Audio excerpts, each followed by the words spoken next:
Most of us can barely imagine being invited to meet someone very famous and powerful, but we all know how we might react.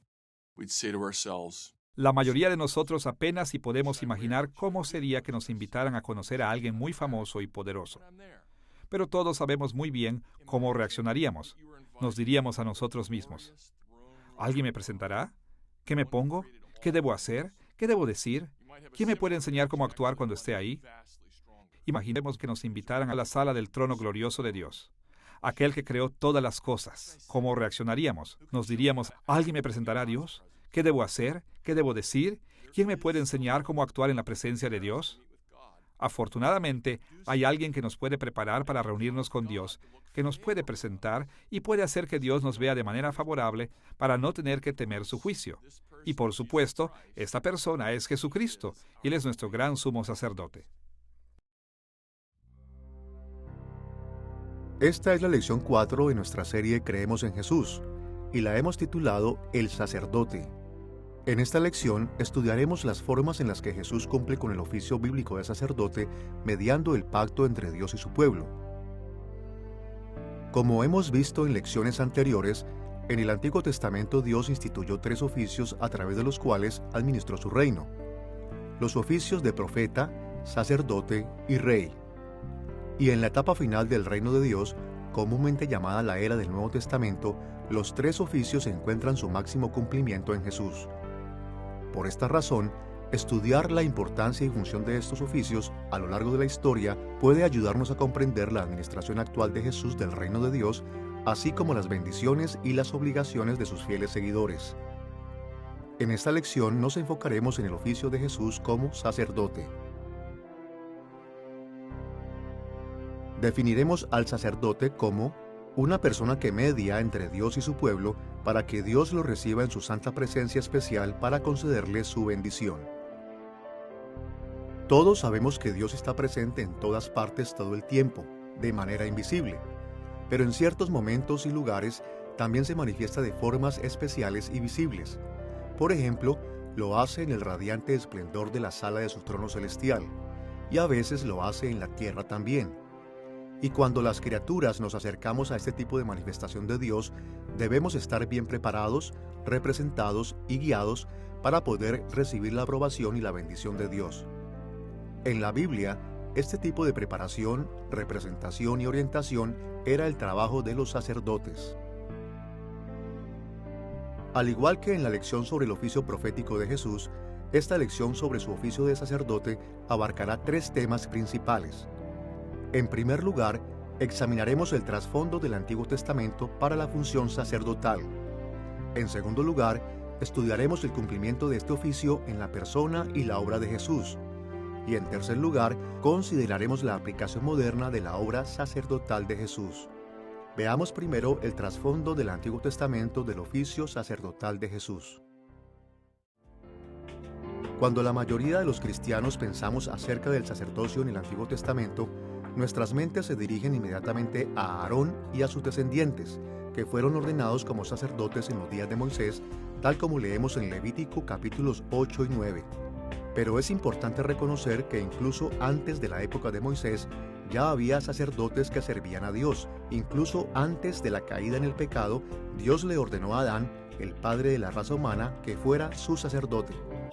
Y después de Adán, toda la humanidad fue llamada originalmente para ser sacerdotes de Dios en un sentido general. Encontramos a hombres como Melquisedec en la época de Abraham, que es mencionado en Génesis capítulo 14.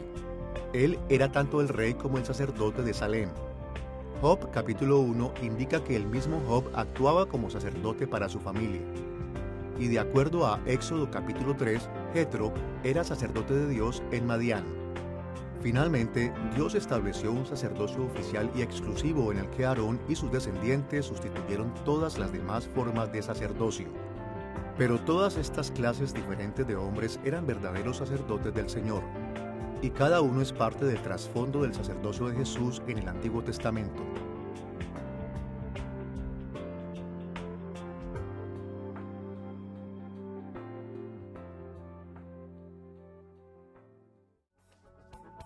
Estudiaremos el trasfondo del Antiguo Testamento de la función sacerdotal de 3 maneras. En primer lugar, veremos los requisitos de los sacerdotes. En segundo lugar, consideraremos su función. Y en tercer lugar, estudiaremos las expectativas que el Antiguo Testamento creó para el futuro ministerio sacerdotal. Veamos primero a los requisitos que los sacerdotes tenían que cumplir en el Antiguo Testamento.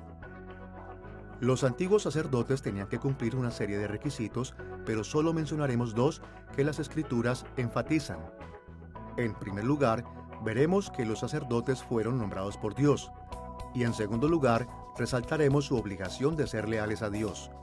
Comencemos con el hecho de que los sacerdotes fueron nombrados por Dios para que le sirvieran en su oficio. En el Antiguo Testamento, solo Dios nombraba a sus sacerdotes. Los sacerdotes nunca podían autonombrarse. No se votaba por ellos para que desempeñaran el oficio de sacerdotes. No eran nombrados por los reyes u otros gobernantes. E incluso los sacerdotes mismos no podían seleccionar personas extras para que sirvieran a sus lados. Escuchemos Éxodo capítulo 28, versículo 1, donde Dios le dio la siguiente orden a Moisés. Harás llegar delante de ti a Aarón tu hermano y a sus hijos consigo, para que sean mis sacerdotes. Las instrucciones detalladas que figuran a continuación en Éxodo capítulo 28 muestran que la designación de Dios era parte indispensable de la ordenanza de Aarón como sumo sacerdote. Y Números capítulo 18 versículos 22 y 23 incluso llega a decir que si algún israelita de otra tribu decía hacer el trabajo de un sacerdote, tal persona moriría. Hebreos capítulo 5 versículos 1 y 4 confirma esta idea con las siguientes palabras. Todo sumo sacerdote tomado de entre los hombres es constituido a favor de los hombres en lo que a Dios se refiere, y nadie toma para sí esta honra, sino el que es llamado por Dios, como lo fue Aarón. Este mismo principio era aplicado a todos los sacerdotes del Antiguo Testamento, no únicamente a los sumos sacerdotes. Además de ser nombrados por Dios, los sacerdotes también tenían que ser leales a Dios para poder calificar para este oficio. Debido a que los sacerdotes a menudo servían cerca de la presencia especial de Dios en el tabernáculo y en el templo, tenían que demostrar su lealtad especial a Dios adorándolo y sirviéndole solo a Él, así como desempeñando cuidadosamente sus funciones. También hacían esto con el fin de garantizar que el pueblo de Dios le fuera leal a Dios, de modo que fueran recibidos en su santa presencia. Uno de los ejemplos más dramáticos de la necesidad de que los sacerdotes fueran santos aparece en Levítico capítulo 10, versículos 1 y 2. Allí, Dios mató a los sacerdotes Nadab y Abiú por su ofrenda impía. Y en 1 Samuel capítulo 4, los sacerdotes Ofni y Finés murieron a causa de su desprecio hacia el Señor.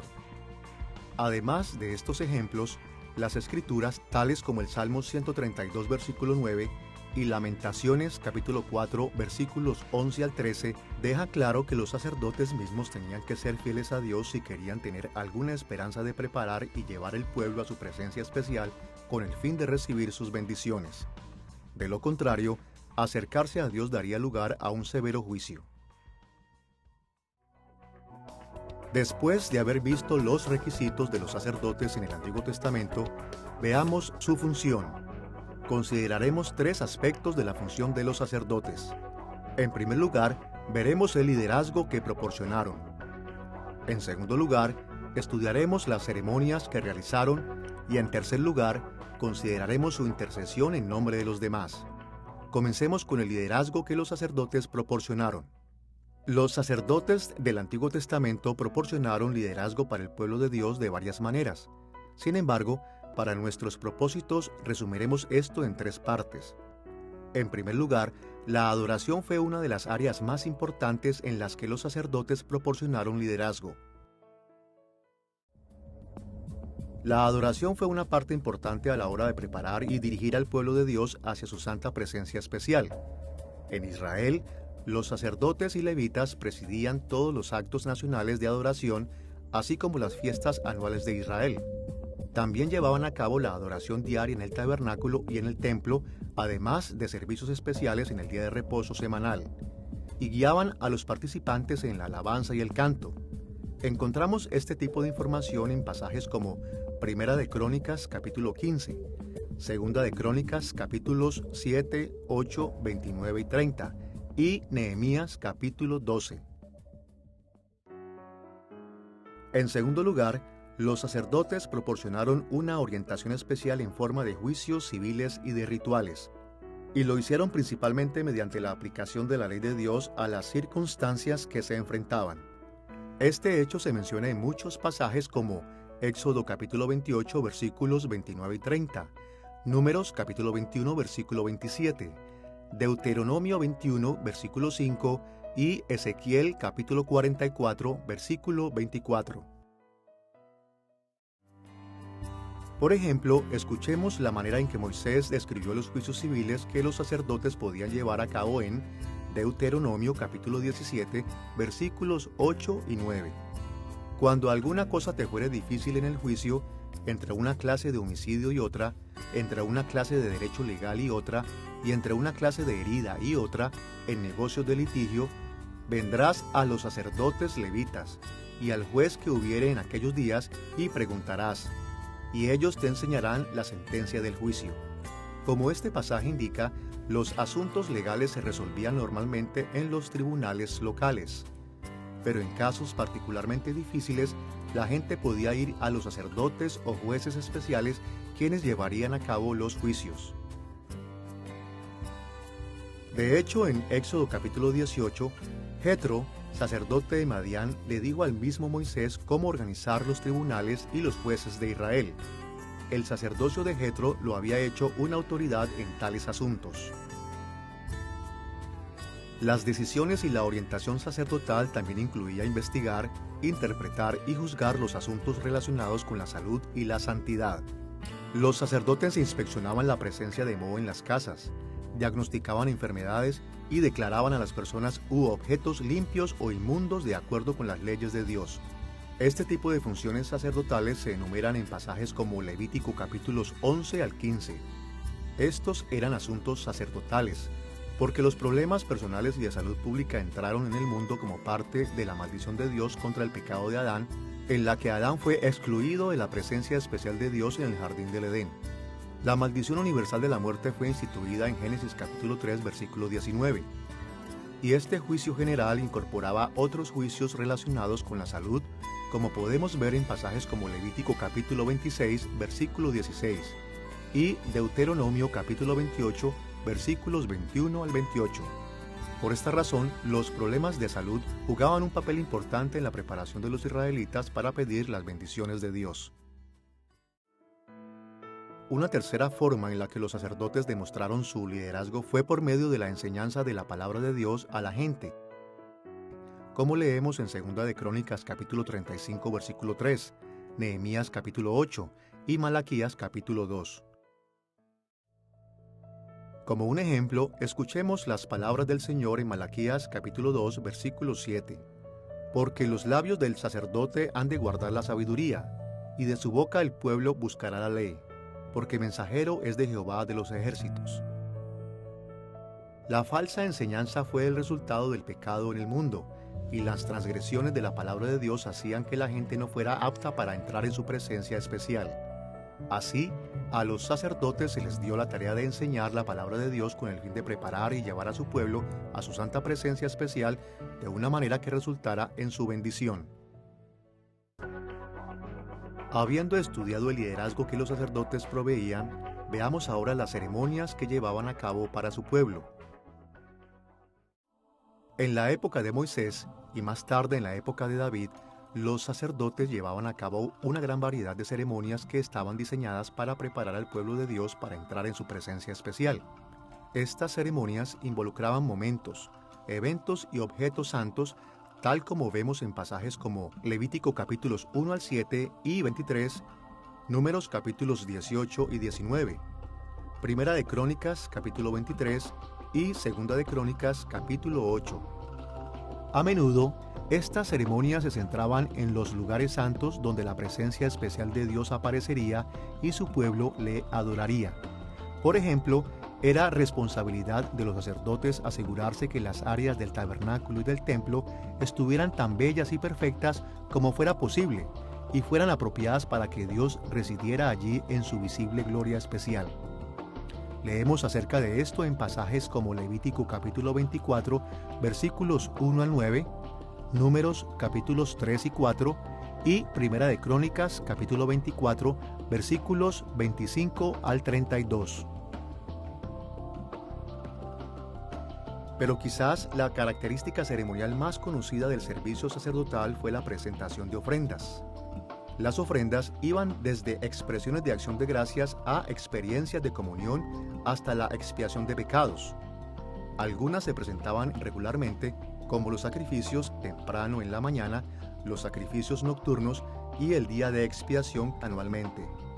Otros se presentaban cuando se les declaraba culpables de pecado.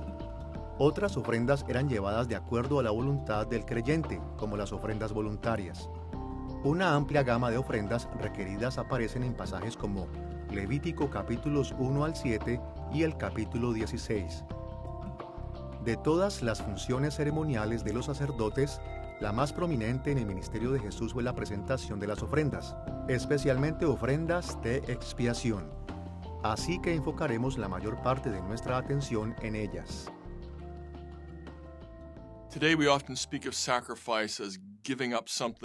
Hoy en día se suele hablar de un sacrificio como si se fuese a renunciar a algo que es valioso para nosotros con el fin de obtener algo aún más valioso. Lo que hace que un regalo sea un sacrificio es que el darlo nos cueste un precio alto. En el Antiguo Testamento, las personas no le ofrecían cosas a Dios porque Él las necesitase.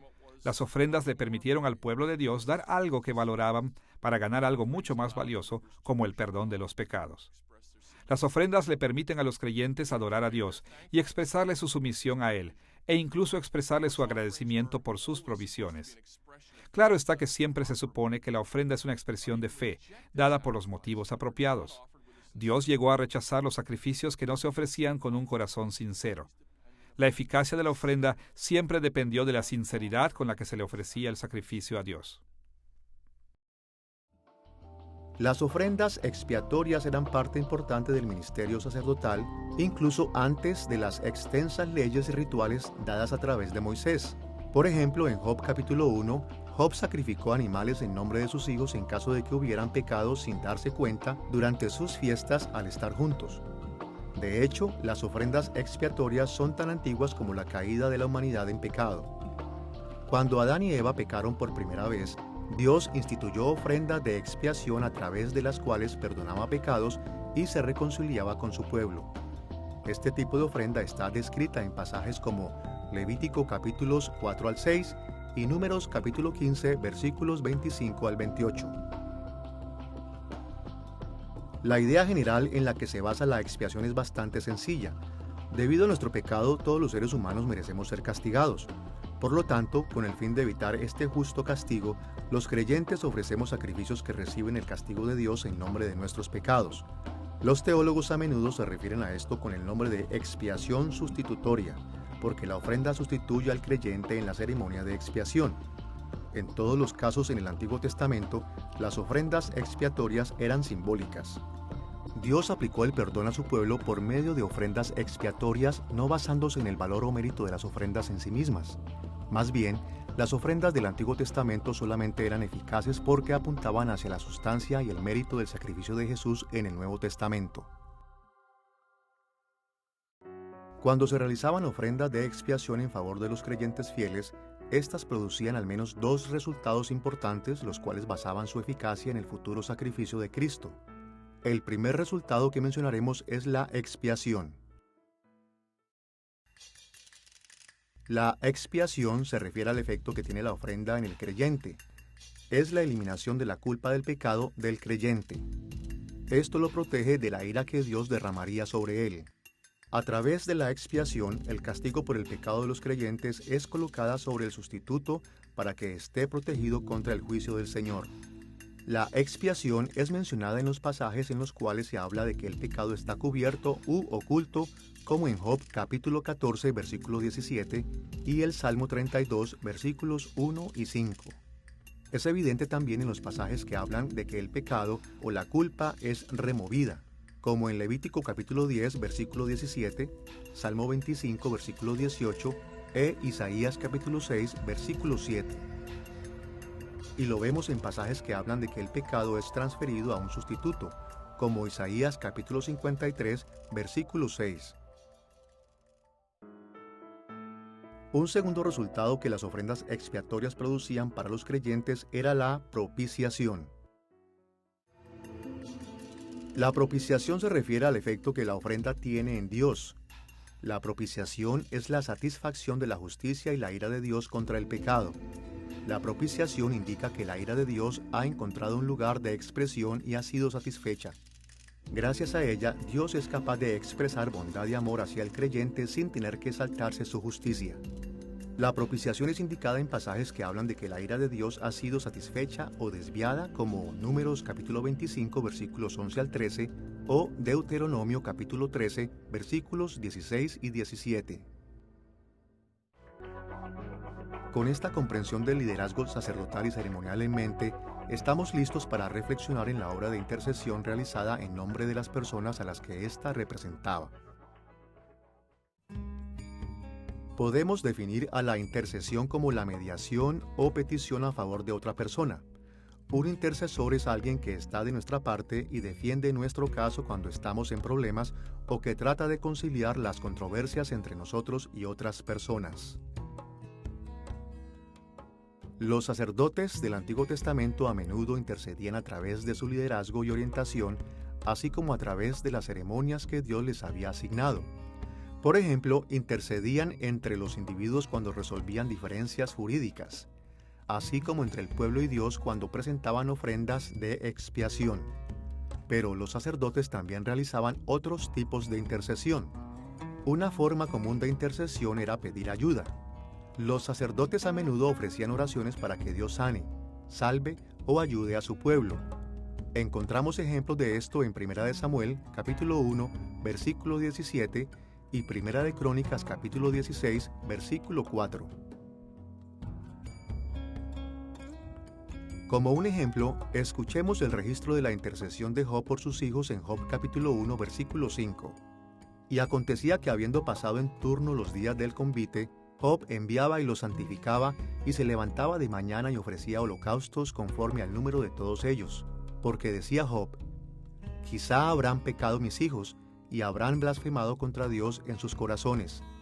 Como sacerdote de su casa, Job intercedió por sus hijos para protegerlos de las consecuencias de su pecado. Otra forma común de intercesión era el pronunciamiento de la bendición. Cuando los sacerdotes bendecían a las personas, le pedían a Dios que le mostrase su favor a las personas. Esto lo vemos en la manera en la que Melquisedec bendijo a Abraham en Génesis capítulo 14, versículos 19 y 20.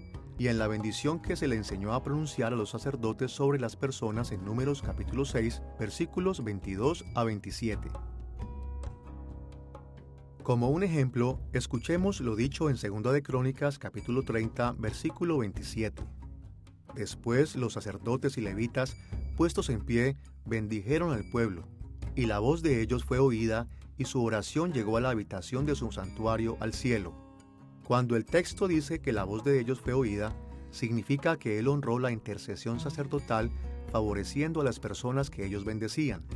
Este aspecto del ministerio sacerdotal a menudo se repite en nuestros días en las bendiciones ofrecidas por los ministros cuando acaba el servicio de adoración.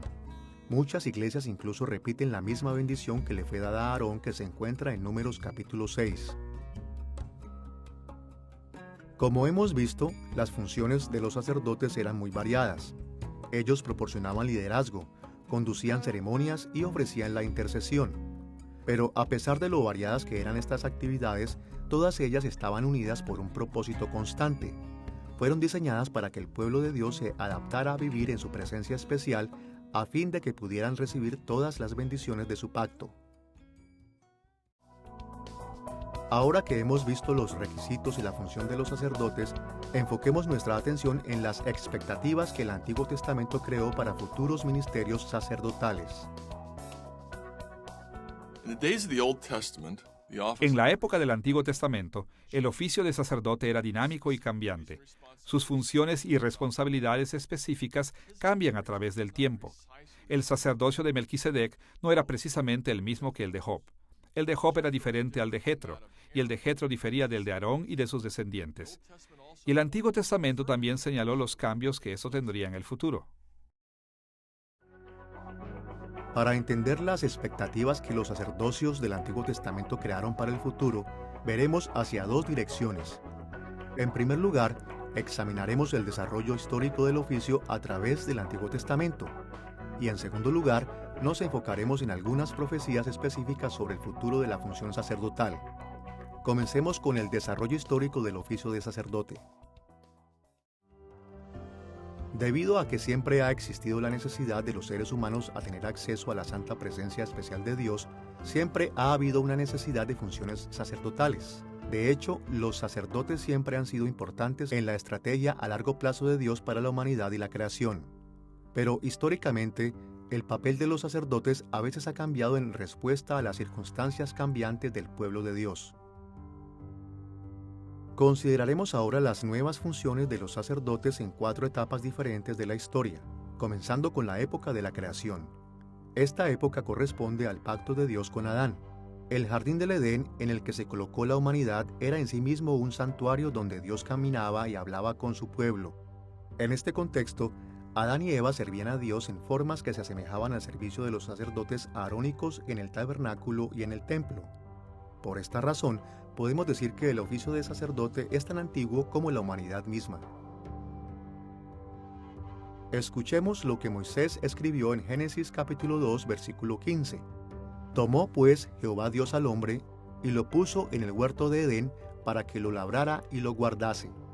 En este pasaje, Moisés describió la obra de Adán y Eva en el jardín con la palabra hebrea abad, traducida como labrar, y la palabra shamar, traducida como guardar. En Números capítulo 3, versículos 7 y 8, Moisés usó esta misma combinación de palabras para describir la obra de los levitas en el tabernáculo. Y vemos otros paralelos verbales en pasajes como Génesis capítulo 3, versículo 8 y 2 de Samuel capítulo 7, versículo 6. Al utilizar el mismo lenguaje para describir la obra de la humanidad en el jardín del Edén y la obra de los sacerdotes en el tabernáculo, Moisés indicó que Adán y Eva fueron los sacerdotes originales y que los lugares como el tabernáculo y el templo estaban destinados a cumplir la misma función que tenía el jardín del Edén. De hecho, muchos estudiosos han sugerido que los muebles y la decoración del tabernáculo y del templo fueron diseñados específicamente para recordar el jardín del Edén.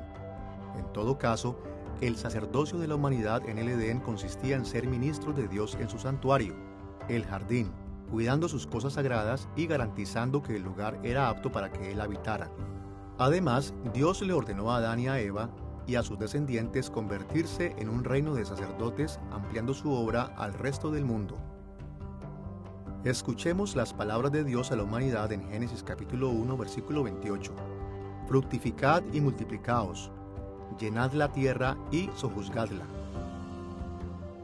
El mandamiento de Dios de llenar y sojuzgar la tierra a menudo es llamado el mandato cultural, ya que obliga a la humanidad a cultivar y desarrollar el mundo entero, con el fin de hacer que se asemejara al jardín del Edén. Desde el punto de vista sacerdotal, el trabajo de la humanidad consistía en convertir al mundo entero en el santuario de Dios y que éste le sirviera para siempre.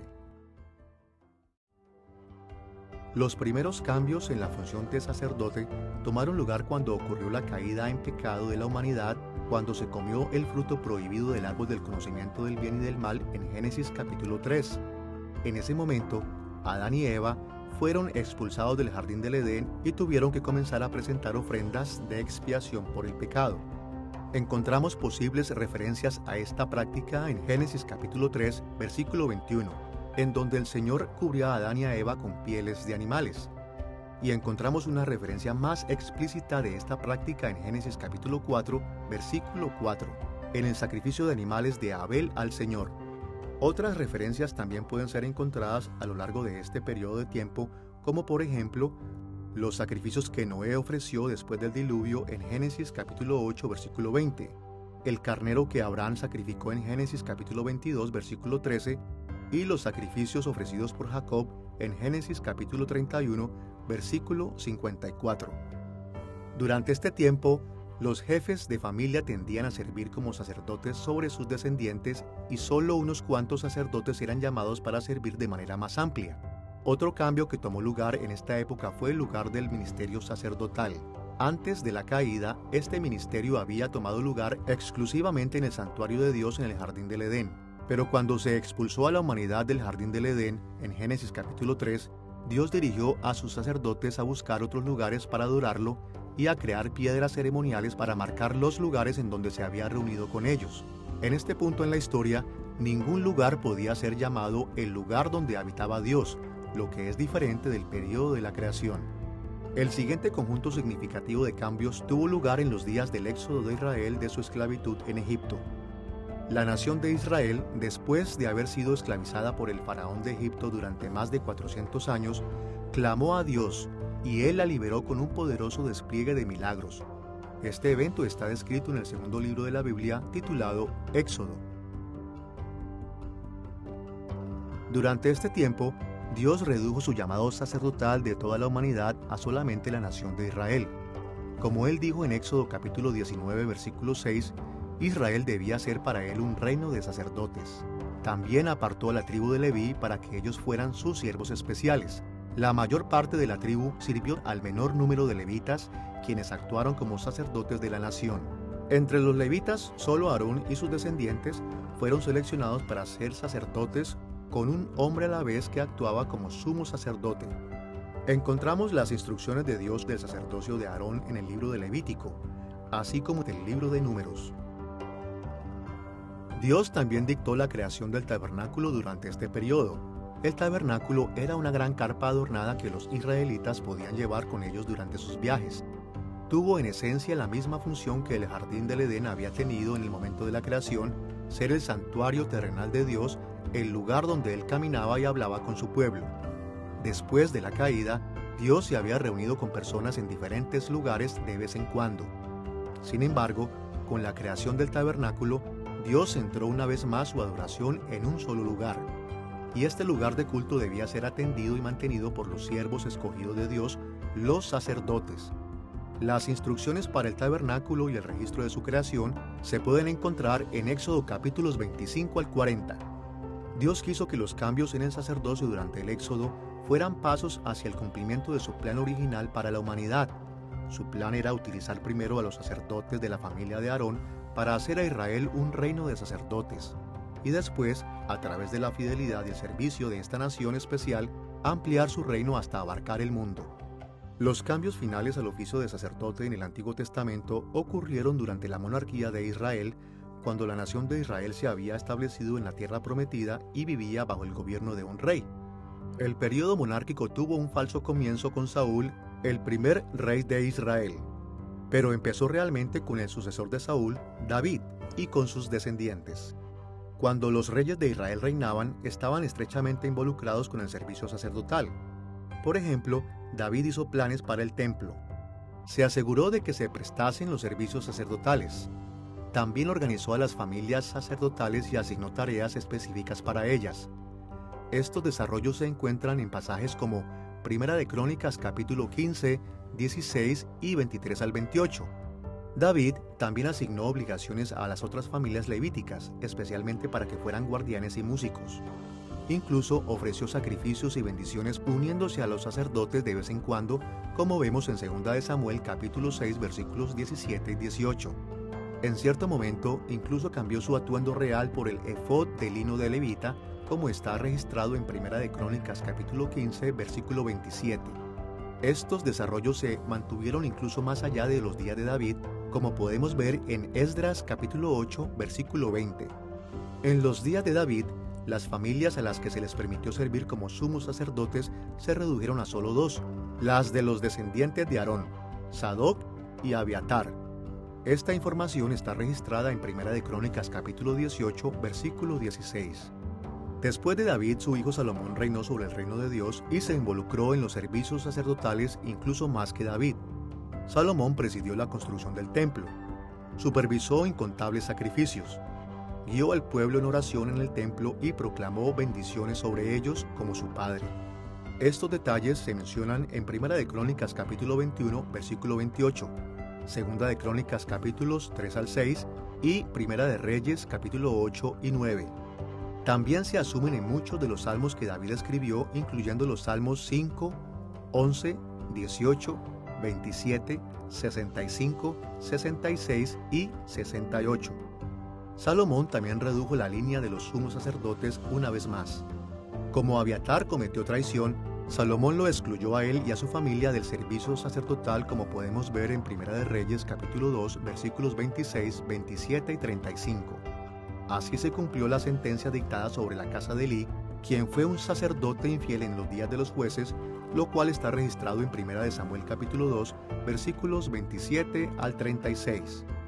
Mientras que algunos servicios específicos en el templo estaban reservados únicamente para los sacerdotes, los reyes de Judá a menudo siguieron los ejemplos de David y Salomón al llevar a cabo servicios de tipo sacerdotal. Fueron en efecto sacerdotes de la realeza en el templo de Salomón. El periodo de la monarquía finalmente terminó cuando los babilonios destruyeron Jerusalén y el templo de Salomón en el año 587 o 586 a.C. y llevaron al pueblo al exilio.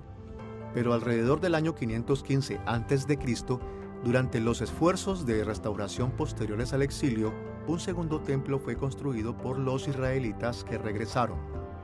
Por esta época, los profetas Ezequiel y Zacarías anunciaron que Dios había designado a Josué, descendiente de Sadoc, como el sumo sacerdote.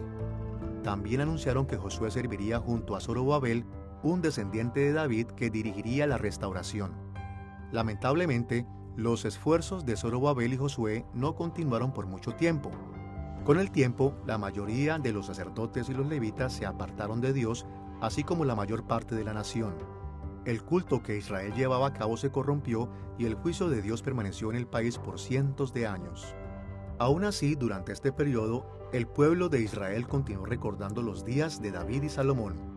Los fieles, entre ellos, recordaban cuando los reyes y sacerdotes servían a Dios como es debido, y esperaban un nuevo día en el cual los deberes de la realeza y los deberes sacerdotales serían realizados de manera aún más magnífica que antes y en el que Dios le daría la bienvenida a su pueblo arrepentido a las bendiciones de su presencia especial. Ya que hemos considerado expectativas que fueron creadas por el desarrollo histórico de la función sacerdotal, estamos listos para ver cómo ciertas profecías específicas del Antiguo Testamento también crearon expectativas de los futuros sacerdotes. En esta sección nos enfocaremos en 3 profecías específicas del Antiguo Testamento sobre el oficio de sacerdote. La primera expectativa que vamos a tomar en cuenta es que finalmente habría un gran sumo sacerdote cuyo servicio no tendría fin. De diversas maneras, el Antiguo Testamento indica que un día el sacerdocio culminaría en un solo sumo sacerdote que serviría para siempre. Dios había designado a Aarón para ser el sumo sacerdote en los días de Moisés, pero el Antiguo Testamento también aguardaba con interés un momento en el cual ese sacerdocio sería superado. Por lo tanto, el sacerdocio de Aarón era provisional y duraría hasta el día en que el gran sumo sacerdote llegara. De hecho, la esperanza del Antiguo Testamento era que ambos oficios se unieran en un oficio bajo el gran sumo sacerdote y rey mesiánico. Quizá la exposición más clara de esta idea puede encontrarse en Salmo 110, versículo 4, en donde leemos estas palabras. Juró Jehová y no se arrepentirá. Tú eres sacerdote para siempre, según el orden de Melquisedec. En el contexto de este salmo, Dios prometió que el servicio del Mesías como sacerdote nunca terminaría, duraría eternamente. Hebreos capítulo 7 retoma esta idea y la vincula directamente con Jesús en su oficio de sumo sacerdote sobre el pueblo de Dios. El mismo capítulo también indica que el sacerdocio permanente de Cristo está implícito en el hecho de que corresponde al nuevo pacto que Jeremías profetizó en Jeremías capítulo 31, versículo 31. En ese pasaje, Jeremías indica que la vida en el nuevo pacto sería perfecta y maravillosa. Por lo que el autor de Hebreos argumenta que este pacto superior requeriría de un mejor sacerdocio que duraría para siempre. Citando el Salmo 110, versículo 4, el autor de Hebreos lo dijo así en Hebreos capítulo 7, versículos 21 y 22. Juró el Señor y no se arrepentirá. Tú eres sacerdote para siempre, según el orden de Melquisedec. Por tanto, Jesús es hecho fiador de un mejor pacto. En conclusión, el Antiguo Testamento profetizó específicamente que en el nuevo pacto Dios nombraría a un gran sumo sacerdote cuyo servicio no tendría fin.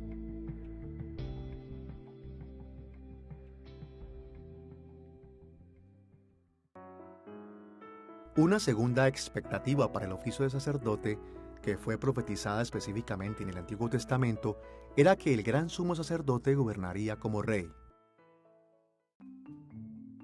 Como vimos antes, la humanidad sirvió tanto como sacerdote y rey en el jardín del Edén.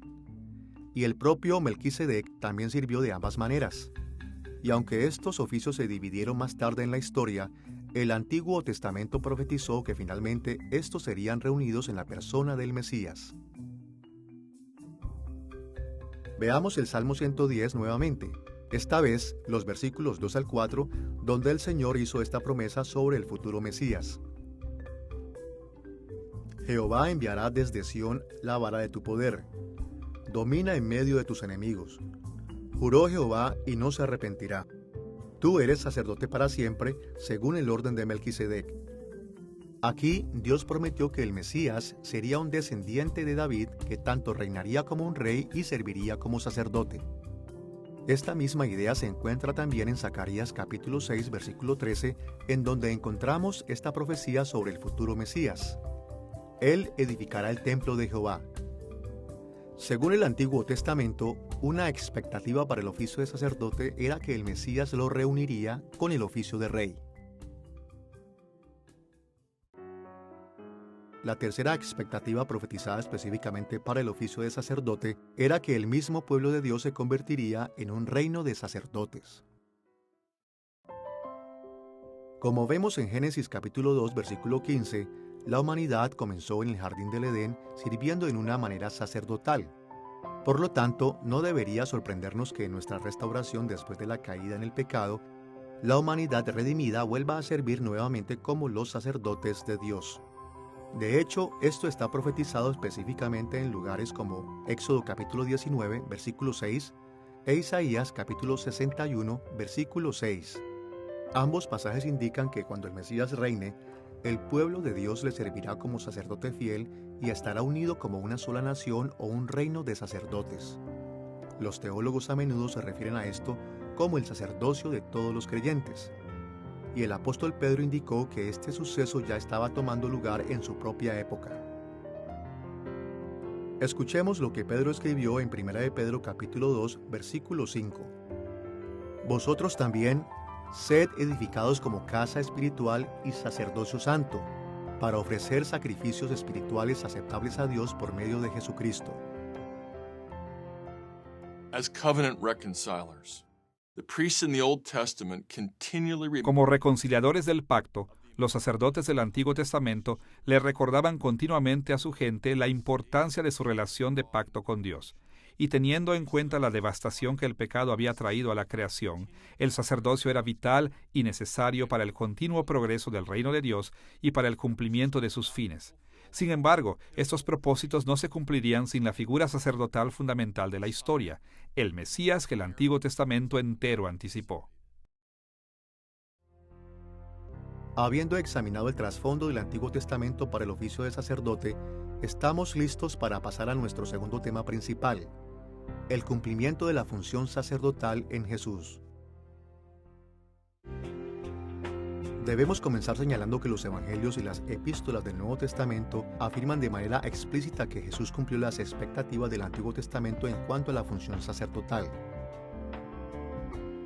Por ejemplo, en Hebreos capítulo 3, versículo 1, leemos esta clara afirmación del ministerio sacerdotal de Jesús. Considerad al apóstol y sumo sacerdote de nuestra profesión, Cristo Jesús. Y Hebreos capítulo 4, versículo 14 lo explica así: teniendo un gran sumo sacerdote, Jesús el Hijo de Dios. Como nuestro sumo sacerdote, Jesús es quien media entre Dios y nosotros para que podamos ser aceptados en la santa presencia especial de Dios.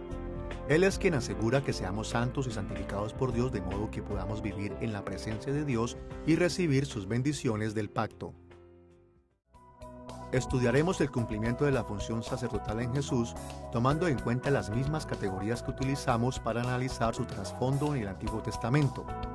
En primer lugar, veremos cómo Jesús cumplió con los requisitos del oficio. En segundo lugar, veremos cómo se llevan a cabo sus funciones. Y en tercer lugar, veremos cómo cumplió con las expectativas del oficio de sacerdote. Veamos primero cómo Jesús cumple con los requisitos para el oficio de sacerdote. Muchas personas han señalado que Jesús nunca sirvió en el templo u ofició liturgias y no era descendiente de Aarón. Entonces, ¿por qué los escritores del Nuevo Testamento dicen que Jesús desarrolló funciones y ministerios sacerdotales? ¿Y cómo fue incluso calificado para ocupar el oficio de sacerdote? En pocas palabras, Jesús estuvo calificado para el oficio finalmente porque Él es el cumplimiento de la esperanza del Antiguo Testamento de un sacerdote de la realeza, a quien Dios mismo nombraría sobre todos los servicios sacerdotales. Estudiaremos los requisitos de Jesús como sacerdote en términos de los mismos requisitos para el sacerdocio resaltados en el trasfondo del Antiguo Testamento. En primer lugar, notaremos que Jesús fue nombrado para su sacerdocio por Dios. Y en segundo lugar, veremos que también fue leal a Dios. Veamos primero el hecho de que Jesús fue nombrado por Dios.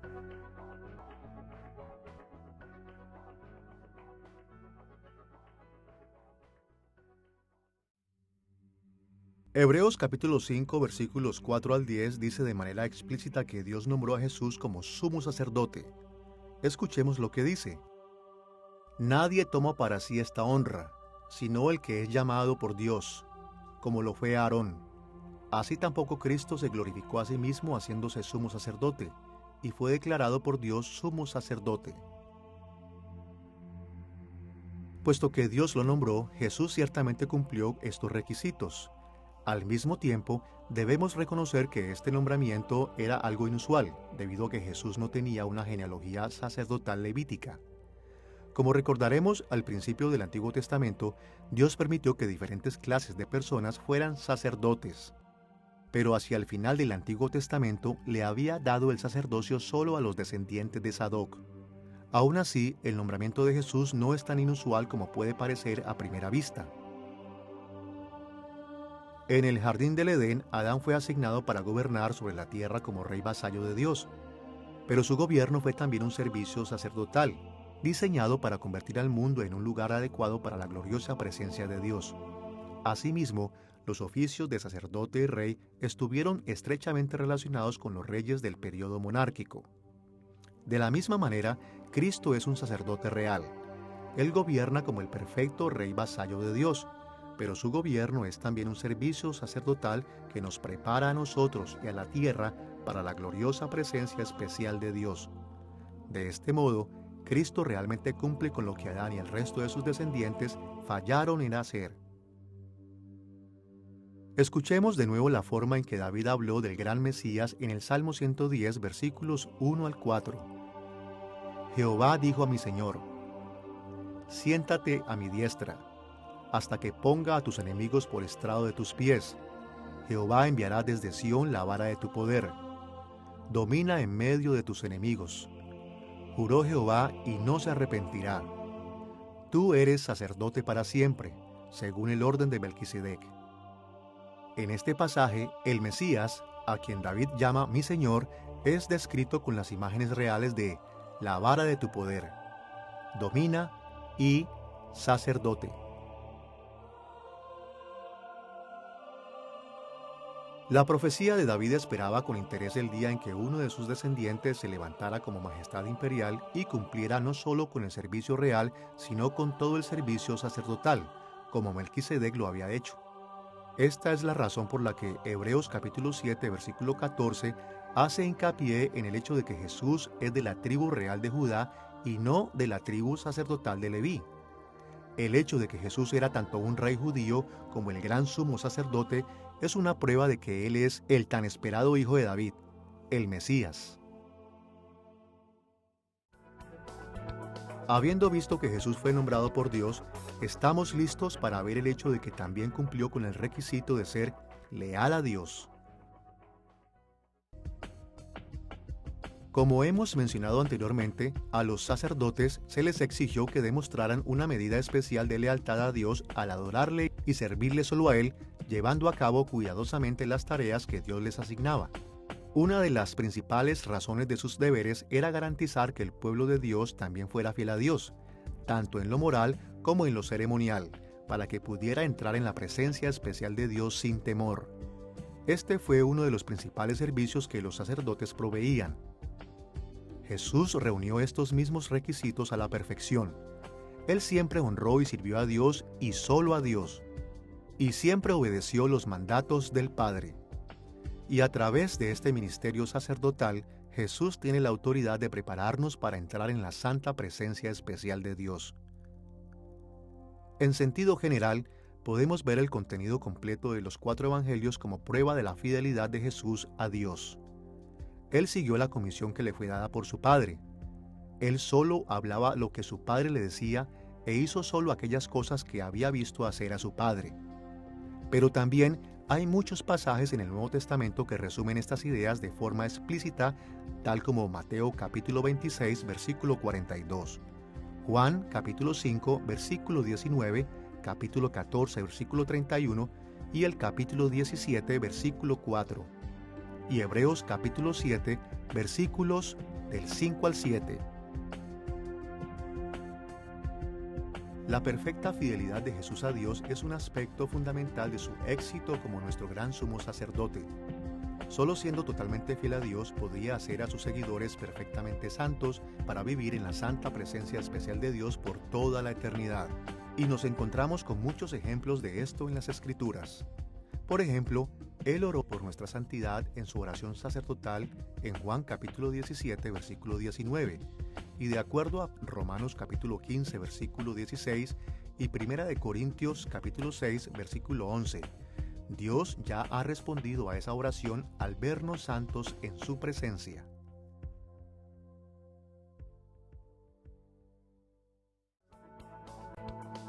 Habiendo visto que Jesús reunió los requisitos para el sacerdocio, estamos listos para reflexionar en la forma en que cumplió la función de sacerdote.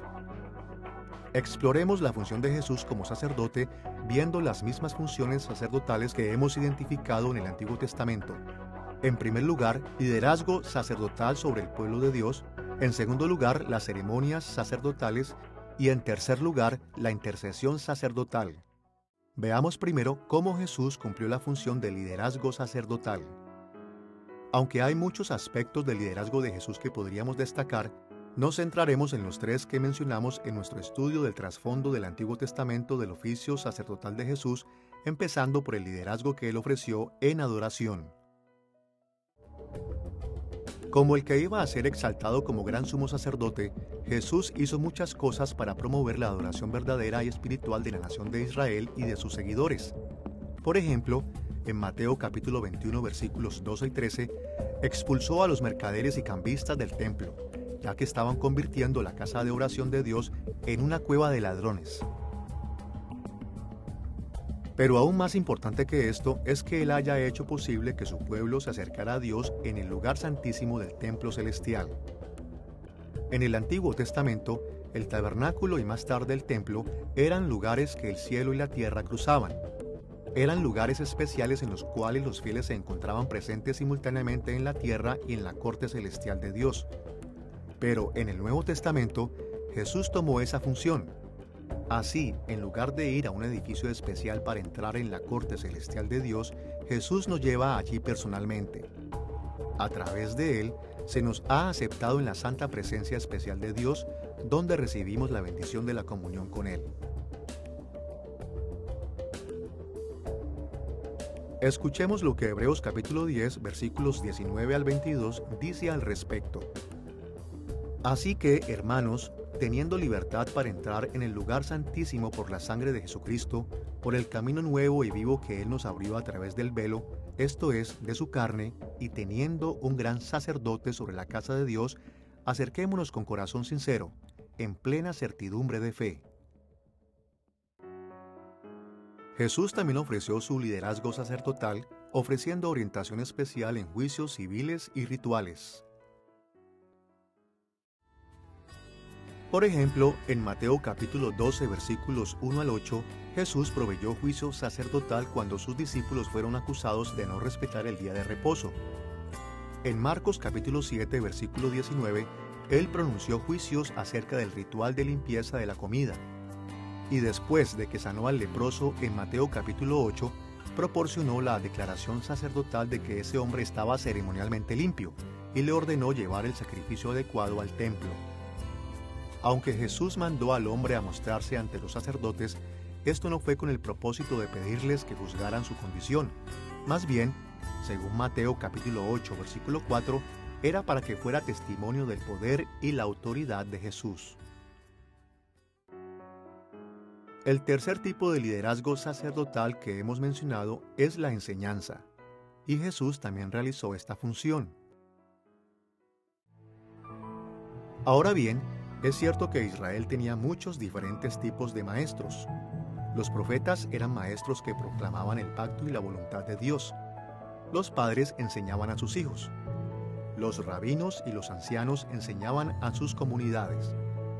Los sacerdotes, sin embargo, estaban especialmente preocupados por la enseñanza de arrepentimiento y fidelidad para que el pueblo de Dios fuera recibido en su presencia especial. Vemos un ejemplo de esto en Nehemías capítulo 8. Y la enseñanza de Jesús sirve a menudo esta función sacerdotal también. Por ejemplo, en el Sermón del Monte en Mateo capítulos 5 al 7, Jesús explicó la verdadera intención y la aplicación de la ley de Dios con el fin de guiar a los que lo oían a ser fieles al pacto. Y tanto el arrepentimiento como la fe eran letanías en su enseñanza regularmente, como podemos ver en pasajes como Mateo capítulo 4, versículo 17, Lucas capítulo 5, versículo 32 y Juan capítulo 14, versículos 15 al 24. Ahora que hemos visto que Jesús cumplió con la función sacerdotal de liderazgo, veamos la forma en que también cumple con su función sacerdotal con respecto a las ceremonias. Sin lugar a dudas, la muerte de Jesús en la cruz fue el mayor aspecto ceremonial de su ministerio sacerdotal. Jesus himself participated in the ceremonies of Israel. In fact, many of them are mentioned in John's Gospel. But none of these ceremonies... Jesús mismo participó en las ceremonias de Israel. De hecho, algunas de estas son mencionadas en el Evangelio de Juan. Sin embargo, ninguna logró la redención del pueblo de Dios, excepto el sacrificio de Jesús en la cruz. Sin lugar a dudas, la crucifixión de Jesús fue el mayor aspecto ceremonial de su ministerio sacerdotal. La ley de Moisés requiere la obediencia de Israel, pero como Dios sabía que Israel seguiría desobedeciéndolo, Dios ordenó a Israel que le ofreciera sacrificios para expiar sus pecados. Pero a pesar de lo importante que eran estos sacrificios, estos tenían que ser ofrecidos a Dios repetidamente, año tras año, y ninguno de ellos quitó totalmente el pecado de Israel. Entonces Jesús vino y se ofreció a sí mismo como el sacrificio perfecto por el pecado. Su sacrificio expiatorio logró la redención de una forma que los sacrificios de Israel nunca pudieron. Y así Jesús cumplió las expectativas sacerdotales de Israel de una vez por todas en su sacrificio por el pecado. Como vimos anteriormente, los sacerdotes del Antiguo Testamento eran responsables de una variedad de ofrendas, incluyendo ofrendas por el pecado, como acción de gracias y de comunión. Y en su muerte en la cruz, Jesús ofreció el sacrificio único que es la base meritoria de todos los sacrificios que se han ofrecido a lo largo de la historia. Cada ofrenda expiatoria solo anunciaba la ofrenda que Jesús dio al morir en la cruz. Esta verdad se enseña en pasajes como Romanos capítulo 3, versículo 25 y capítulo 8, versículo 3, y Primera de Juan capítulo 2, versículo 2 y capítulo 4, versículo 10. Como un ejemplo, escuchemos lo que dice Hebreos capítulo 10, versículos 1 al 4. La ley, teniendo la sombra de los bienes venideros, no la imagen misma de las cosas, nunca puede, por los mismos sacrificios que se ofrecen continuamente cada año, hacer perfectos a los que se acercan. Pero en estos sacrificios cada año se hace memoria de los pecados, porque la sangre de los toros y de los machos cabríos no puede quitar los pecados. Los sacrificios del Antiguo Testamento beneficiaron a los adoradores de Dios no en base de los propios sacrificios, sino en las maneras en las que anticipan el sacrificio especial que Cristo finalmente haría en la cruz. Por otra parte, el beneficio que proporcionaban estuvo incompleto hasta el momento en que Jesús ofreció el sacrificio al que todos los otros sacrificios señalaban. Por ello, los sacrificios del Antiguo Testamento no fueron capaces de quitar el pecado de forma permanente. Eran simplemente el medio por el cual Dios posponía su ira y ejercía su paciencia hasta el momento en que Jesús muriera en la cruz. Jesús no solo era aquello que todas las ofrendas expiatorias anteriores habían señalado, también era la expiación final. Ahora que la ofrenda expiatoria se había cumplido en Jesús, ya no hay ninguna razón para ofrecer más. Esta es la razón por la cual los cristianos no presentamos las ofrendas expiatorias descritas en el Antiguo Testamento. No es porque creamos que son innecesarios. Por el contrario, sabemos que la expiación es absolutamente necesaria. La razón por la que no presentamos ofrendas para la expiación es que creemos que el sacrificio único de Jesús ha cumplido completamente con la necesidad de la expiación de los pueblos fieles de Dios en todas las épocas. Y gracias a este acto se ha asegurado nuestra santidad, haciéndonos capaces de habitar en la santa presencia especial de Dios. Como leemos en Hebreos capítulo 10, versículo 10. Somos santificados mediante la ofrenda del cuerpo de Jesucristo hecha una vez para siempre. El sacrificio de Jesús marcó el comienzo de la nueva era del reino de Dios. Fue el principio del final del exilio y el juicio del pueblo de Dios. Este sacrificio hizo posible que el perdón de Dios fuera accesible de manera directa a todas las naciones de la tierra, pero también marcó el fin de la paciencia y la tolerancia de Dios hacia muchos no creyentes. Como leemos en Hechos capítulo 17, versículo 30, antes del sacrificio de Cristo, Dios había sido lento para traer juicio contra aquellos que eran ignorantes de la verdad. Pero el sacrificio de Cristo anunció la verdad de una manera que hizo a la ignorancia mucho menos perdonable. Como resultado, Dios comenzó a llevar el juicio contra los pecadores con mayor frecuencia y gravedad al no arrepentirse ante la predicación del Evangelio. Después de haber visto cómo Jesús cumplió su función sacerdotal a través del liderazgo y de las ceremonias, veamos cómo se cumplió la función sacerdotal de la intercesión. Anteriormente en esta lección, hemos dicho que la intercesión es la mediación o petición a favor de otra persona. Esta es una de las cosas que caracteriza el ministerio terrenal de Jesús y que sigue caracterizando su ministerio en el cielo. Uno de los ejemplos más explícitos de la obra intercesora de Jesús en la Biblia es la oración que hizo por sus discípulos en la noche de su arresto y juicio, registrada en Juan capítulo 17. De hecho, a esta oración a menudo se le llama la oración sumo sacerdotal de Jesús. En esta oración, Jesús incluyó muchas peticiones de los apóstoles. Y en Juan capítulo 17 versículos 20 y 21, también oró en nombre de aquellos que se convertirían en sus discípulos a través de su ministerio de evangelización. Jesús continuó su obra de intercesión en su muerte en la cruz, en la cual medió entre Dios y la humanidad de la manera más eficaz posible. Y ahora que ha ascendido al cielo, se nos dice que continúa intercediendo por nosotros en el templo celestial mediante la presentación de su propia sangre en el altar y suplicándole al Padre por nosotros. Como leemos en Hebreos capítulo 7 versículos 24 y 25, Jesús, por cuanto permanece para siempre, tiene un sacerdocio inmutable, por lo cual puede también salvar perpetuamente a los que por él se acercan a Dios, viviendo siempre para interceder por ellos. Nuestra salvación está asegurada permanentemente porque Jesús, nuestro sumo sacerdote, está constantemente intercediendo por nosotros, pidiéndole al Padre que acepte el mérito de la muerte del Hijo como pago por todos los pecados que cometemos.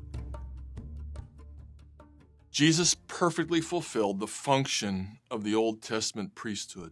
Jesús cumplió perfectamente la función de sacerdote del Antiguo Testamento.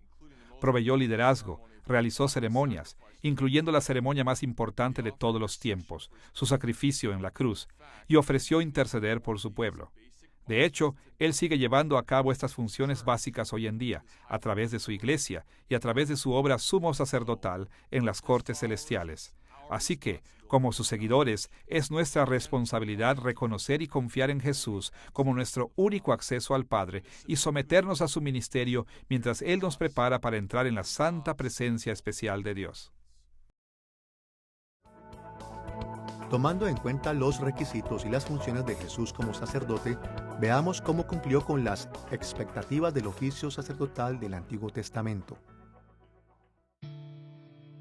Como vimos anteriormente en esta lección, el desarrollo histórico del oficio sacerdotal creó la expectativa de que en el futuro el oficio del sacerdote seguiría mediando entre Dios y su pueblo para que las personas pudieran ser aceptadas en la santa presencia especial de Dios. Y ya hemos observado que Jesús cumplió las expectativas realizando las funciones del oficio de sacerdote. Por lo tanto, en esta sección de nuestra lección, vamos a centrar nuestra atención en la forma en la que Jesús cumplió las profecías específicas del Antiguo Testamento acerca del futuro de la función sacerdotal. Nuestra exposición de este tema se dividirá en 3 partes. En primer lugar, veremos la profecía referente al gran sumo sacerdote. En segundo lugar, estudiaremos la profecía acerca de este gran sacerdote que sirvió como rey. Y en tercer lugar, veremos la profecía en la que el pueblo de Dios se convertiría en un reino de sacerdotes. Empecemos viendo cómo Jesús cumplió la profecía del gran sumo sacerdote. De varias maneras, a veces de forma explícita, el Antiguo Testamento predijo que habría un futuro gran sumo sacerdote que daría paso a la era mesiánica y que sería de hecho el mismísimo Mesías. De acuerdo al Salmo 110, este gran sumo sacerdote sería de la orden de Melquisedec, lo que significa que no descendería de Aarón. También serviría en su oficio para siempre, lo que significa que la muerte no podría evitar que él cumpliese su función. Y de acuerdo al autor de Hebreos, todas estas profecías se cumplieron en Jesús. Hebreos capítulo 7 versículos 21 y 22 cita el Salmo 110 versículo 4 y comenta alrededor de este de esta forma: Juró el Señor y no se arrepentirá. Tú eres sacerdote para siempre. Por tanto, Jesús es hecho fiador de un mejor pacto. El autor de Hebreos dijo que cuando Dios juró que el Mesías sería un sacerdote para siempre, dejó claro de que el futuro gran sumo sacerdote sería el Mesías que traería el nuevo pacto. Y de acuerdo con este mismo pasaje en Hebreos, Jesús es el gran sumo sacerdote. De hecho, Hebreos menciona al menos 10 veces el papel de Jesús como el gran sumo sacerdote que fue profetizado. También se refiere regularmente a Jesús como Cristo o Mesías, y dice explícitamente que Él es el que trajo el nuevo pacto en los capítulos 8, 9 y 12. Más que cualquier otro libro del Nuevo Testamento, la carta a los Hebreos demuestra más allá de toda duda que Jesús cumple la expectativa del Antiguo Testamento de sumo sacerdote. La segunda expectativa del Antiguo Testamento que Jesús cumplió fue que el gran sumo sacerdote también gobernaría como rey. Hemos visto que desde la época de Adán hasta la época de Abraham, los oficios de sacerdote y rey solían estar unidos en la misma persona. Y a pesar de que se separaron en la época de la monarquía de Israel, el Antiguo Testamento profetizó que en última instancia estos se reunieron en la persona del Mesías. Se ha afirmado esto en el Salmo 110, versículos 2 al 4, como en Zacarías, capítulo 6, versículo 13. Y como hemos visto en esta lección y en otras anteriores, cuando Jesús vino como el Mesías, tomó tanto el oficio de rey como el oficio de sumo sacerdote. Esto es afirmado en pasajes como Marcos capítulo 8, versículo 29, Lucas capítulo 23, versículo 3 y Hebreos capítulos 8 y 9. Antes de que Jesús viniera, el sacerdocio aarónico había servido al pueblo de Dios por más de 1000 años. Sin embargo, este ministerio siempre había apuntado más allá de sí mismo a la venida del Mesías, en la que se desempeñaría como sacerdote y rey al mismo tiempo. En efecto, de acuerdo a Hechos capítulo 6 versículo 7, muchos de los sacerdotes en Jerusalén e Israel reconocieron a Jesús como el Mesías y se convirtieron en sus seguidores. Como Jesús no estableció un sacerdocio independiente ni confirmó el ministerio perpetuo del templo, ni el sacerdocio de Aarón. El apoyo que recibió de los sacerdotes israelitas indica que estos sacerdotes comprendían la enseñanza del Antiguo Testamento referente a la llegada del Mesías, que reuniría en su persona tanto el oficio de sumo sacerdote como el de rey. Y como hemos visto, eso es exactamente lo que Jesús hizo. La tercera expectativa específicamente profetizada, que el sacerdocio de Jesús cumplió, fue que el gran sumo sacerdote guiaría al pueblo de Dios a convertirse en un reino de sacerdotes. Ya hemos visto que Éxodo capítulo 19 versículo 6 e Isaías capítulo 61 versículo 6 predijeron una época en la que el pueblo de Dios se convertiría en una nación o un reino de sacerdotes. Todos ellos servirían en la santa presencia de Dios, desarrollando las tareas que Él les asignó, ofreciendo sacrificios de alabanza y obediencia y realizando otras funciones sacerdotales. Y es significativo que en el sermón de Jesús, registrado en Lucas capítulo 4, el Señor citó Isaías capítulo 61 y afirmó que Él era su cumplimiento. De esta manera, Jesús dio a entender que Él mismo convertiría al pueblo de Dios en un reino de sacerdotes. Y de acuerdo a otras partes del Nuevo Testamento, eso es precisamente lo que hizo. Por ejemplo, en 1 de Pedro capítulo 2 versículo 5, Pedro se refirió a la iglesia como un sacerdocio santo. Y en el versículo 9 la llamó real sacerdocio. Y nos encontramos con la misma idea en Apocalipsis capítulo 1 versículo 6, capítulo 5 versículo 10 y capítulo 20 versículo 6. Como un ejemplo, escuchemos las siguientes palabras de Jesús en Apocalipsis capítulo 1 versículo 6. Y nos hizo reyes y sacerdotes para Dios, su Padre.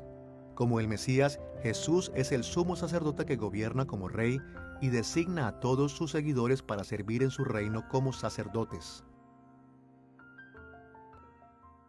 Jesus' fulfillment of the priestly office reminds us of something very important. El cumplimiento de la función sacerdotal de Jesús nos recuerda algo muy importante. Los propósitos originales de Dios en la creación se han complicado por el pecado, pero nunca han sido abrumados por el pecado. La misma llegada de Jesús y su cumplimiento exacto de los requisitos sacerdotales muestran su fidelidad a la bondad del plan de Dios.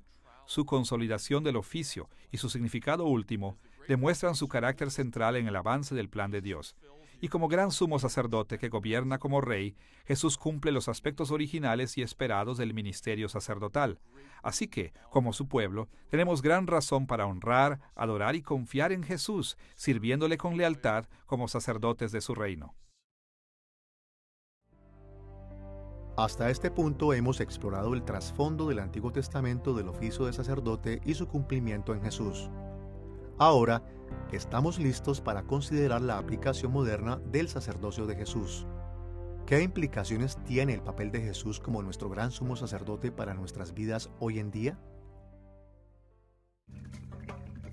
Una forma práctica de abordar la aplicación moderna de la obra sacerdotal de Cristo se puede encontrar en el Catecismo Menor de Westminster, respuesta número 25, que dice: Cristo ejecuta el oficio de sacerdote, en haberse ofrecido a sí mismo una sola vez, en sacrificio para satisfacer las demandas de la justicia divina, reconciliarnos con Dios y en interceder continuamente por nosotros. En esta respuesta, el Catecismo resume la obra sacerdotal de Cristo en términos de su ministerio hacia los creyentes, y menciona al menos 3 aspectos de este trabajo. Primero, habla del ministerio de Cristo del sacrificio de sí mismo. En segundo lugar, dice que su ministerio de sacrificio, realizado una sola vez por todas, efectuó la reconciliación entre los creyentes y Dios. Y en tercer lugar, enumera su continua intercesión entre los creyentes y Dios. Nuestra consideración de la aplicación moderna del oficio de sacerdote de Jesús seguirá el énfasis del Catecismo Menor de Westminster. En primer lugar, veremos el sacrificio de Cristo. En segundo lugar, nos enfocaremos en su obra de reconciliación. Y en tercer lugar, consideraremos la aplicación de la intercesión de Cristo. Reflexionemos primero en su sacrificio. Examinaremos la aplicación del sacrificio de Cristo, considerando 3 respuestas que debemos tener: confianza en Él para la salvación, servicio fiel a Él y a los que ama. Y adoración. Comencemos viendo el tema de la confianza.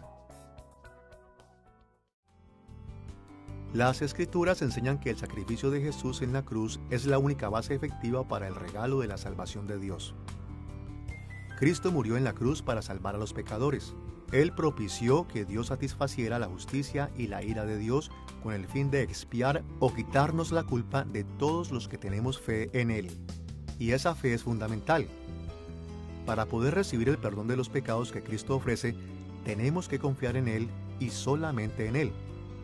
Tenemos que creer que Él es el Hijo de Dios que murió por nuestros pecados y que somos perdonados solo por el sacrificio que Él ofreció por nosotros. Las Escrituras hablan de esta verdad en pasajes como Juan capítulo 20, versículo 31, Romanos capítulo 10, versículos 9 y 10 y Juan capítulo 4, versículos 14 al 16. Los seguidores de Cristo debemos confiar en que nuestra salvación se basa en el sacrificio de Jesús y que es efectiva solo a causa de su obra. Nadie más puede salvarnos.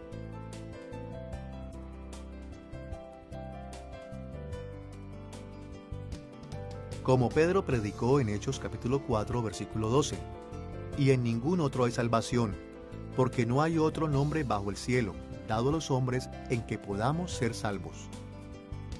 No podemos ganar la salvación. Ninguna iglesia o santo puede dárnosla. Tenemos que confiar solo en los méritos de Cristo y en su sacrificio para salvarnos solamente. Cuando ponemos nuestra confianza en Jesús solamente, podemos tener confianza y gozo ante Dios. Jesús hizo fielmente todo lo que el Padre le mandó. Y podemos estar seguros de que va a hacer fielmente todo lo que nos ha prometido a nosotros también. Como leemos en Hebreos capítulo 10, versículos 19 al 22. Así que, hermanos, teniendo libertad para entrar en el lugar santísimo por la sangre de Jesucristo, teniendo un gran sacerdote sobre la casa de Dios, acerquémonos con corazón sincero, en plena certidumbre de fe. La esperanza que se ha mencionado aquí podría llamarse confianza también. Es la firme creencia de que el sacrificio de Jesús es suficiente para expiar nuestros pecados y que no hay forma en que éste pueda fallar en salvarnos. Ahora que hemos considerado la confianza como respuesta al sacrificio de Cristo, reflexionemos en el servicio que su sacrificio debe inspirarnos a prestar. La Biblia enseña que el sacrificio que Jesús realizó por nosotros debe inspirarnos a servirle fielmente. A lo largo de Romanos capítulo 6, Pablo dejó claro que debido a que Jesús murió para salvarnos, estamos obligados a amarle y obedecerle. Él murió para darnos nueva vida, vida que está libre del dominio del pecado. Y una manera en la que debemos expresar nuestro agradecimiento por esta salvación es luchando contra el pecado en nuestras vidas, negándonos a someternos a él de nuevo. Como Pablo escribió en Romanos capítulo 6, versículos 2 al 4, porque los que hemos muerto al pecado, ¿cómo viviremos aún en él? Porque somos sepultados juntamente con él para muerte por el bautismo, a fin de que como Cristo resucitó de los muertos por la gloria del Padre, así también nosotros andemos en vida nueva. Una de las razones por las que Jesús murió es para que pudiéramos estar libres del dominio del pecado, y la única respuesta apropiada a tal sacrificio es vivir de una manera que le agrade. Las Escrituras también mencionan muchas otras maneras en que podemos servir a Cristo a la luz de su sacrificio. Obviamente, debemos seguir el ejemplo de Cristo, estando dispuestos a sufrir y hasta morir por sus propósitos. De hecho, pasajes como Hechos capítulo 5 versículo 41 y Filipenses capítulo 1 versículo 29 indican que es un gran honor y una bendición cuando sufrimos por causa de Cristo. Y la Biblia también nos anima a servir a Cristo mediante el sacrificio de nosotros mismos por la misma gente por la que Jesús murió. Nos enseña a ser pacientes y compasivos unos con otros en Efesios capítulo 4 versículo 32 hasta el capítulo 5 versículo 2. Se nos enseña a renunciar a nuestras libertades por el bien de los demás débiles en la fe en Romanos capítulo 14 y 1 Corintios capítulo 8. E incluso nos manda a dar nuestras vidas tal como lo hizo Cristo, por el bien de los demás creyentes. Como Juan escribió en 1 de Juan capítulo 3 versículo 16, En esto hemos conocido el amor, en que Él puso su vida por nosotros. También nosotros debemos poner nuestras vidas por los hermanos. El sacrificio que Jesús hizo, que fue una vez y para todos los tiempos, que consistió en la expiación en la cruz, fue completamente suficiente para los fines previstos, es decir, tomó sobre sí mismo el justo castigo de Dios por los pecados. Nunca podríamos expiarlos por nosotros mismos, y mucho menos por medio de otro ser humano. Sin embargo, podemos seguir el ejemplo de Jesús entregando nuestras vidas por el bien de los demás.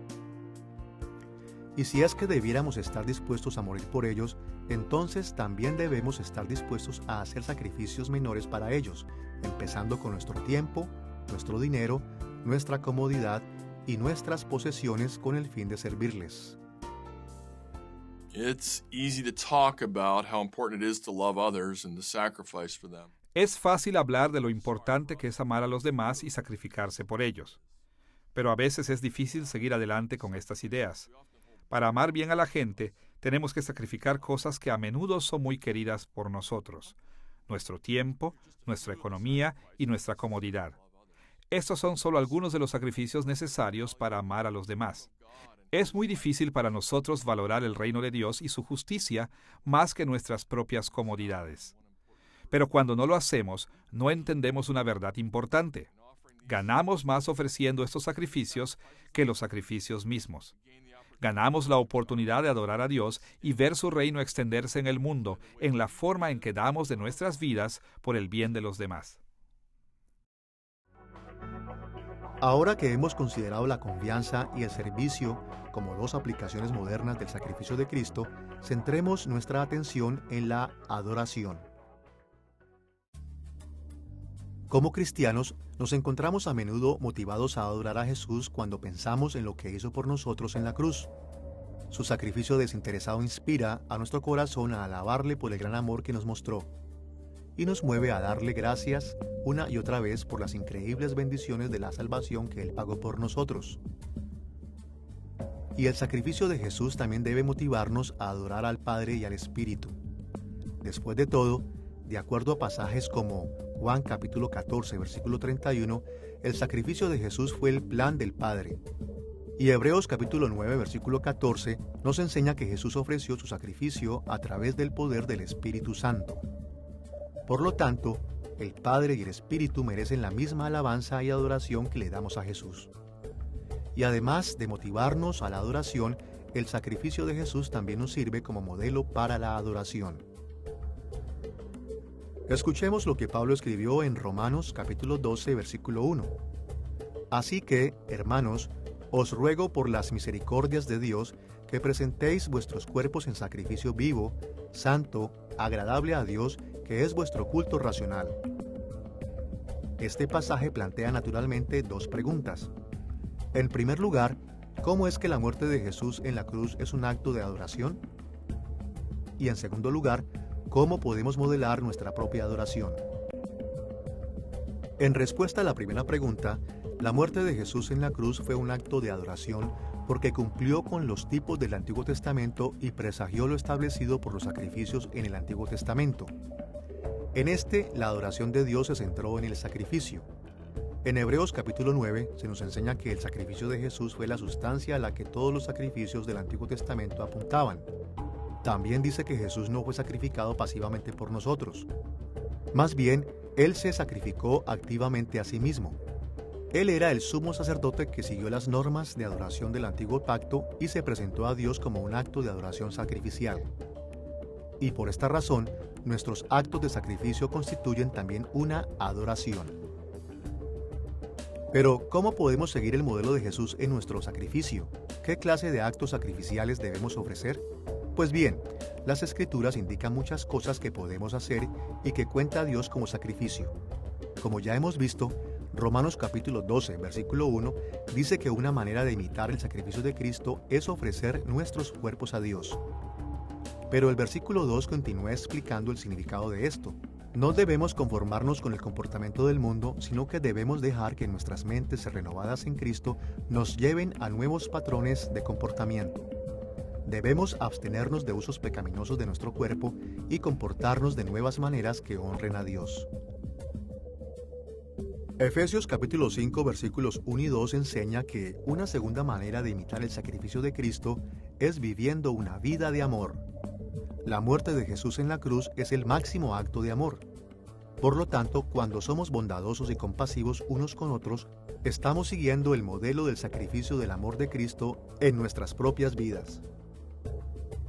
Y Filipenses capítulo 4 versículo 18 sugiere una tercera forma en la que podemos adorar a Dios a través del sacrificio, dando nuestro dinero, recursos y tiempo para ayudar a otros creyentes.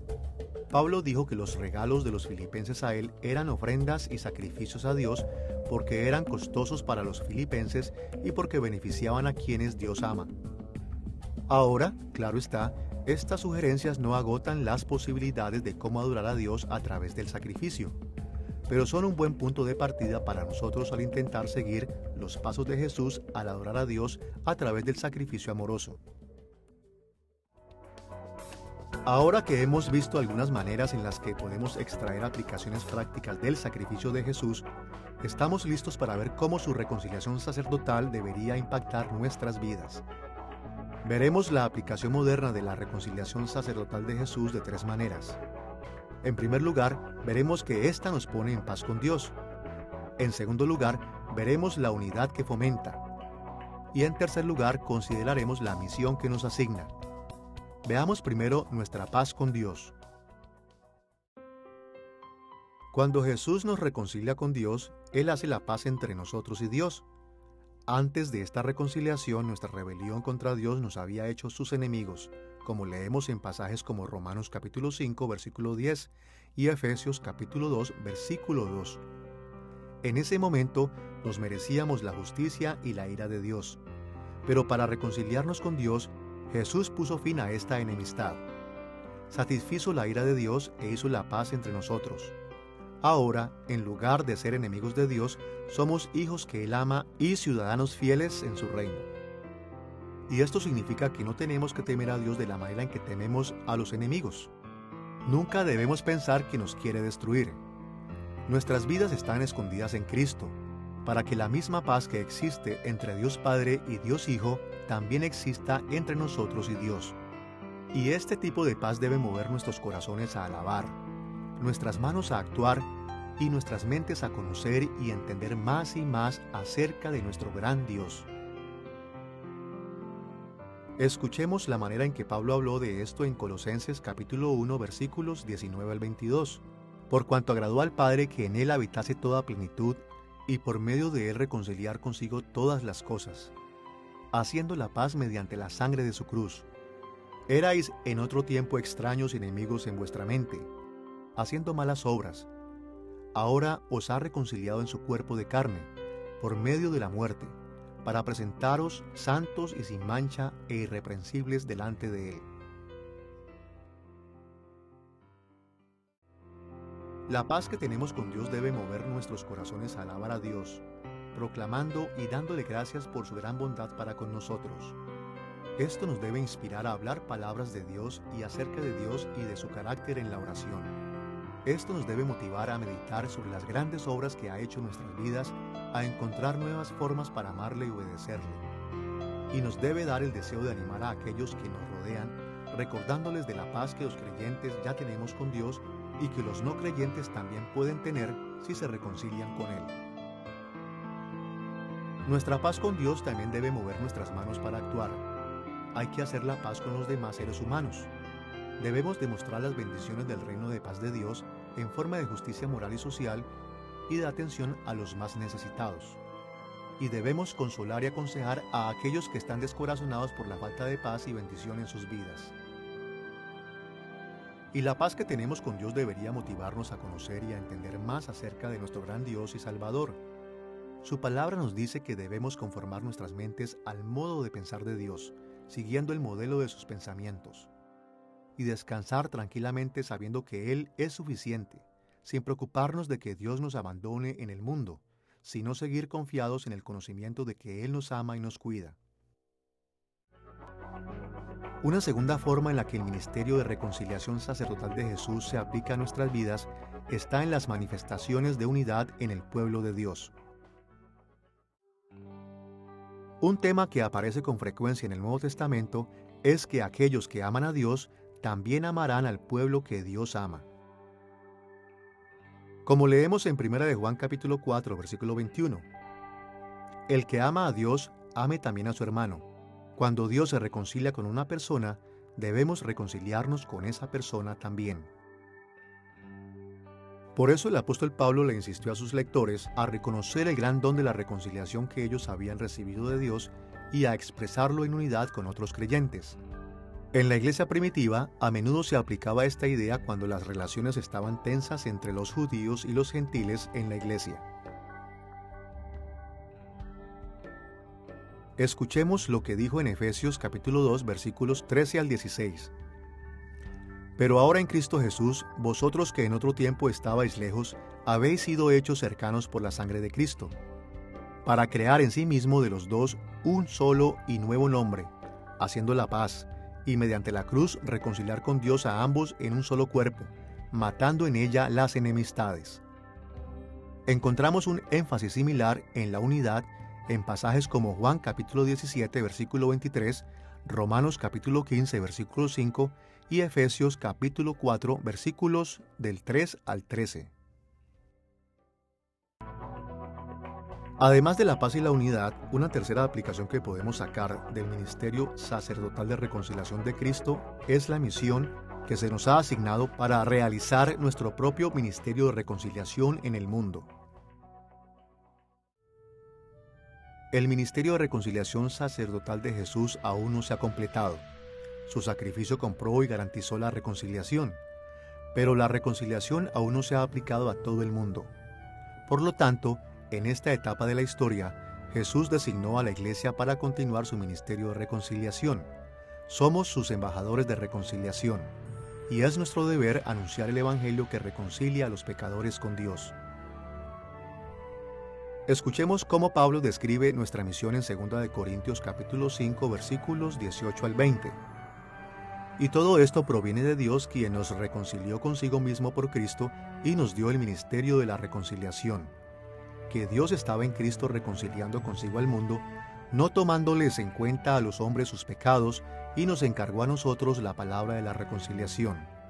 Así que somos embajadores en nombre de Cristo, como si Dios rogase por medio de nosotros. Os rogamos en nombre de Cristo. Reconciliaos con Dios. La ofrenda de reconciliación con Dios sigue siendo un ministerio vital de la Iglesia. Pablo dijo a los corintios que Dios nos reconcilió consigo mismo a través de Cristo y que continúa reconciliando a todo el mundo consigo mismo. Y es nuestra responsabilidad como discípulos de Cristo proclamar este mensaje a otros para que ellos también puedan ser reconciliados con Dios por medio de Él. Hacemos esto principalmente al anunciar las buenas nuevas de que a través de la vida, muerte, resurrección y ascensión de Cristo, los pecadores pueden encontrar paz con Dios.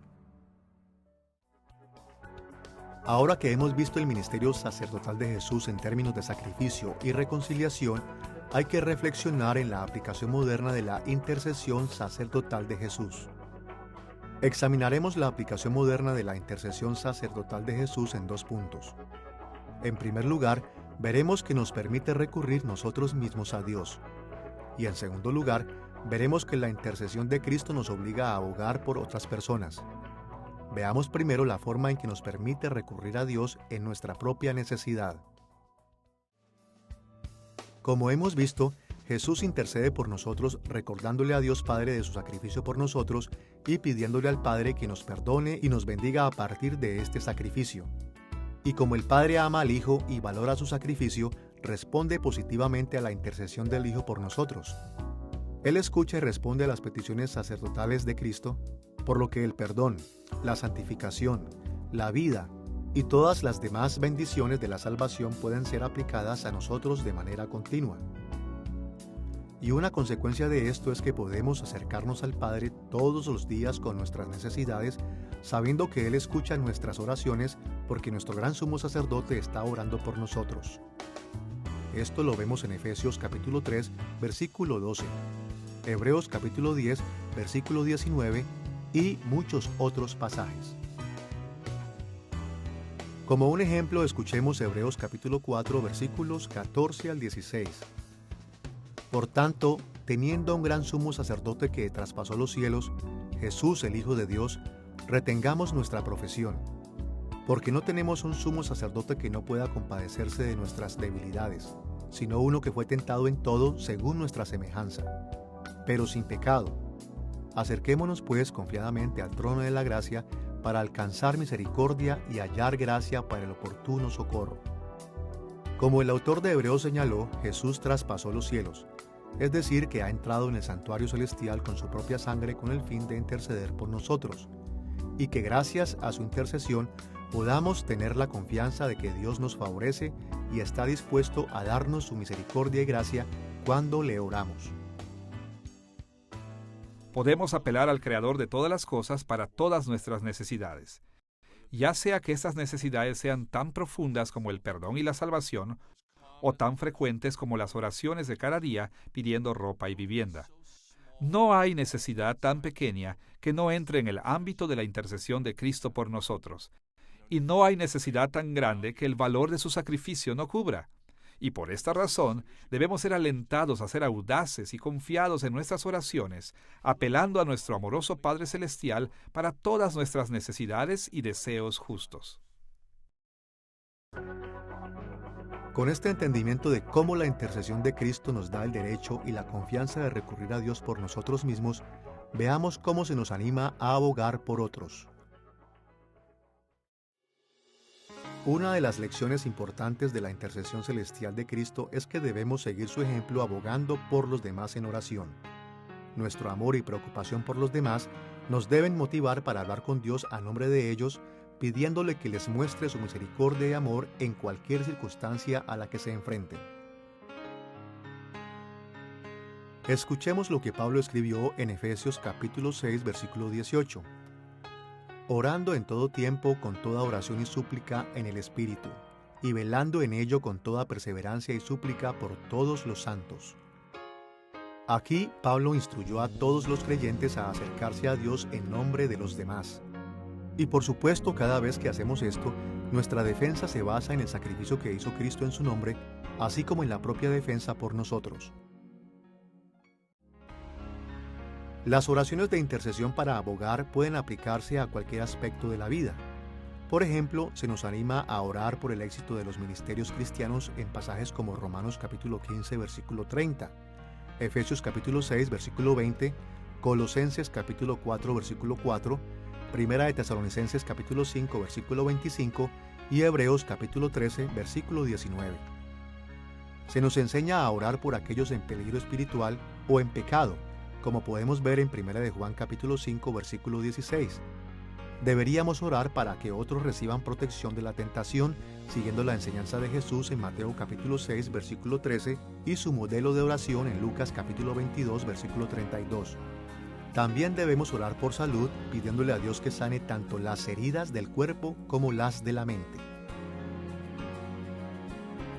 Escuchemos las instrucciones de Santiago en Santiago capítulo 5, versículos 14 al 16. ¿Está alguno enfermo entre vosotros? Llame a los ancianos de la iglesia y oren por él, ungiéndole con aceite en el nombre del Señor. Y la oración de fe salvará al enfermo, y el Señor lo levantará. Y si hubiere cometido pecados, le serán perdonados.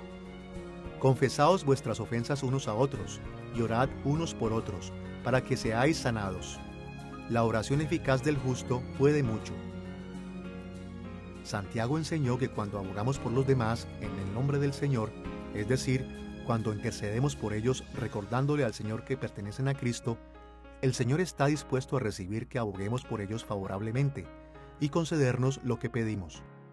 Y por esa razón debemos sacar el máximo provecho de este privilegio, abogando regularmente por los necesitados. Y claro está que también hay que abogar por los demás en la vida diaria. Por ejemplo, al igual que pedimos pan para nosotros, también debemos abogar por los demás pidiéndole a Dios que satisfaga sus necesidades diarias también. Debemos pedirle otorgar toda clase de bendiciones a su pueblo, incluyendo cosas como la salud, la provisión para el trabajo y éxito en sus relaciones. Cuando hay situaciones de nuestra vida que son pesadas en nuestros corazones, debemos apelar a Dios para que Él nos ayude. Y de la misma manera, debemos ser motivados a orar por las necesidades de los demás, grandes o pequeñas.